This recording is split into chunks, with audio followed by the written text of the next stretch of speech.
basically just research is you're exploring topics that there's no definitive answer for. Like there's no answer key. There's no one person you could ask for the solution who would be able to tell you in an hour-long meeting how to solve the problem. And that's one of the really cool parts of grad school, is that you're working on problems that aren't straightforward, because if they were, they would already be solved. But that can also be the challenging part of grad school, of when you get stuck, you're the person who needs to figure out strategies to work through the problem and break it down into pieces where you can figure it out, because no one else is just going to tell you how to do it. You really are, like, research is really about doing something that nobody else has done before. And that is both like really exciting in certain ways and also daunting, because you have to make sure that the thing you're trying nobody's ever done before. And it's probably the kind of thing someone maybe has tried before. And so the reason that it hasn't been successfully solved is that there's actually some challenge to it. And so that's really what makes grad school kind of hard and can be frustrating, is that you can work really hard on something and find that it doesn't really lead anywhere. Like it's really hard to make any progress, or that you can work for a while and then find that someone's already done it. And those things do happen, and it's a normal part of the process. So it's important to just kind of not get frustrated by those things, because that's inevitable. But that is really a thing that doesn't get, I think, or I guess should be appreciated as early as possible. And with that, like, it really is a scientific process, even in the engineering disciplines. Like, we really are trying to ask scientific questions, and it's not always demonstrated great in papers that get published. But the best papers, I think, in my mind, are the ones where they really, whether even if it's did something that was never done before, so it was more of like we did this. They'll accomplish that usually by arguing some hypothesis that was verified, like we found this representation that was especially useful, or we parameterized things this way, or we use this kind of cost function, and really exploring like what that contribution is, that hypothesis, like this will work better than other things, and it should, therefore, like this captures some phenomenon of the system or something like that, and really stretching that and seeing how far it goes in a scientific way, beyond just the like it works now. I think that's really what research is about, and I think that can exist and does exist to a large degree, definitely imperfectly, both in like the pure sciences and in engineering research. And that's, I think, what's really kind of interesting about it, is that we really are we're trying to build on this tree of knowledge that's been growing since Aristotle, and it's cool to kind of think about where we are in that. And obviously things have changed dramatically in the last 100 years and continue to accelerate. But putting it into perspective, like we really are like trying to solve problems that no one's done before, and kind of grow the tree of knowledge that we as a species have. So I think the MEng program is primarily like more so for the EECS students than for other kind of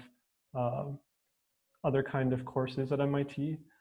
It's typically like you do your 3 or 4 years of schooling in EECS, and your classes kind of carry over into this master's, and you're expected, I think, to take about like 6 other courses that are some mix of math and engineering, along with writing a thesis, which I think was like always kind of like one of those things, like I've heard what a thesis is, like, but is it like, do you just build cool things, or like, is it like you're picking up someone else's work, or is it all your own? I think that's something that was pretty hard to understand from the outside looking in.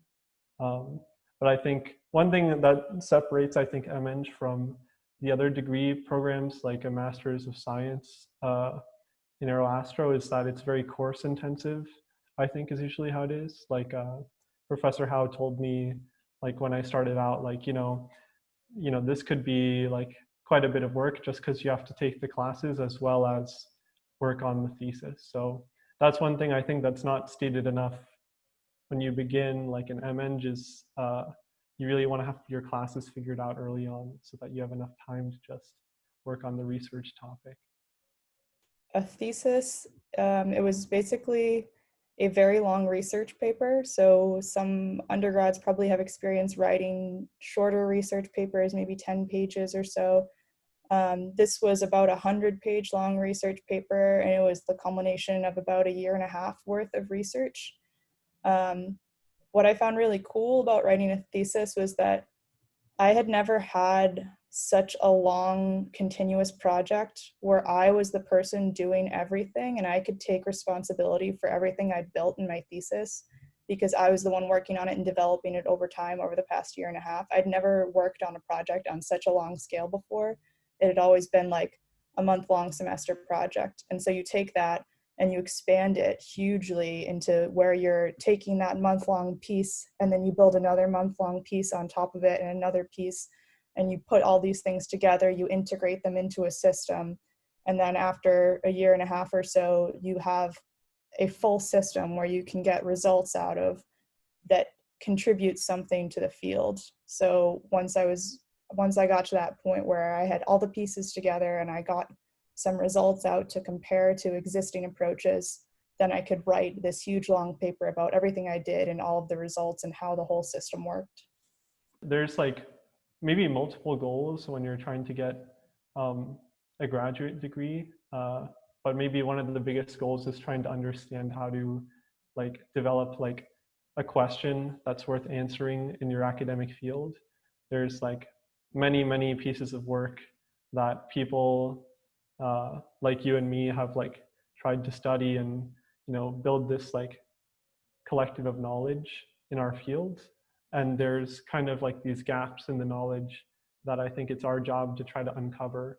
And because we're students, we're not necessarily professionals at it yet, so I think the goal of the thesis is to be kind of like a first introduction to how do you like communicate your ideas of, I have like a new question I'm trying to answer, where does that fit into the current literature, and what were all the methods that I used to reach that new level of understanding inside of my field. So I think that's kind of what the thesis, at least to me, is trying to understand how do you communicate those ideas to others.